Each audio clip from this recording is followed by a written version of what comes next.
Combattimento.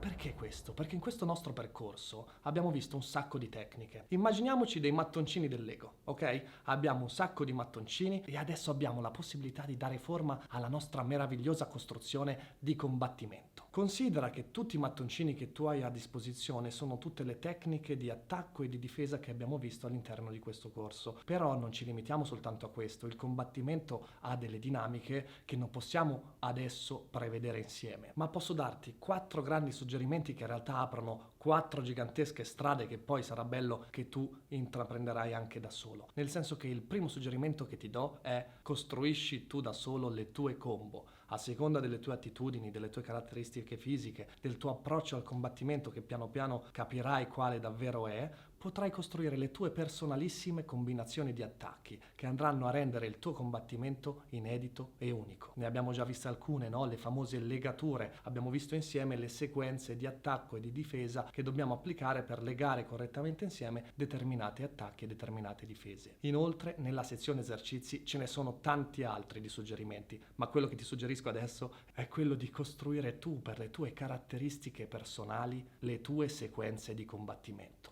Gli altri 3 suggerimenti mancanti te li nomino adesso, ma poi li andremo a sviscerare insieme nelle prossime lezioni. Sono il raddoppio, le finte e i cambi di tempo. Al di là di questi 4 grandi macro punti che ti ho suggerito, ci tengo a fare un discorso più generale sul combattimento e su come intendere un combattimento quando ci relazioniamo con il nostro avversario. Mi piace pensare al combattimento come una sorta di dialogo fra 2 persone. Se io sto combattendo con il mio avversario, ci sto in qualche modo dialogando, ci stiamo scambiando delle informazioni. Lui fa degli attacchi, io faccio delle difese, io faccio degli attacchi, lui difenderà. Quindi in qualche modo è veramente un dialogo, è uno scambio, è un continuo scambio. Pensare al combattimento in termini di un dialogo cambia in qualche modo un po' la prospettiva con cui uno si approccia al combattimento stesso. Il mio obiettivo quindi non sarà concludere velocemente il dialogo. Il mio obiettivo è ascoltare, ricevere le informazioni del mio compagno, capire come si muove, capire che tecniche usa, capire quali sono le sue caratteristiche di combattimento e il suo approccio competitivo. Quindi ascoltare il mio avversario significa crescere. Innanzitutto significa crescere. Se io combatto contro qualcuno che non conosco e non lo ascolto, ma voglio concludere il combattimento il prima possibile, significa che rimarrò sempre uguale a me stesso, con i miei soliti monologhi che magari ho imparato a fare veramente bene, ma non sarò mai in grado di evolvere. Questo cosa significa all'atto pratico, nel concreto, durante il combattimento? Cosa dobbiamo fare? Significa non caricare a testa bassa, fregandosene di tutto quello che sta succedendo e che il mio avversario sta facendo. Innanzitutto perché questo rischia di portare a un doppio colpo O, quindi a un doppio colpo mortale, e il combattimento si è esaurito in un nulla di fatto. Tutti e due abbiamo perso, nessuno dei due ha vinto. Piuttosto ascolta, osserva, capisci come il tuo avversario si muove, adotta delle tattiche, costruisci delle strategie di vittoria che sono fondate su quello che davvero sta accadendo e non soltanto sul tuo monologo che è interiore. Un'altra cosa che succede molto di frequente, soprattutto ai primi tempi, quando ormai si è imparata la posizione di guardia, che in effetti è molto efficace, è che si va a bloccare qualsiasi attacco l'avversario voglia portare con una buona posizione di guardia,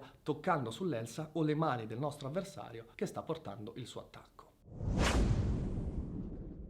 Questo va bene, non va male, anche questa è una forma di difesa, però è chiaro che se lo faccio troppo e lo faccio quasi come un automatismo a cui non so rinunciare perché altrimenti non saprei difendermi, non imparo mai a difendermi e quindi non evolvo. Un'altra volta so fare quello che so fare, lo so fare bene, ma non cresco mai. Quindi, di nuovo, è importante ascoltare l'avversario e poi, una volta che ha finito di parlare e ho imparato come difendermi nel modo migliore rispetto al suo approccio di combattimento, andrò a eseguire il mio discorso che corrisponde alla mia strategia e alla mia sequenza di attacchi. Questo è chiaramente uno spunto di riflessione su cui ti invito a riflettere. Non ascoltare significa non crescere, mai. E con questa idea su cui meditare si conclude questa lezione e possiamo passare alla lezione successiva. Ci vediamo fra poco.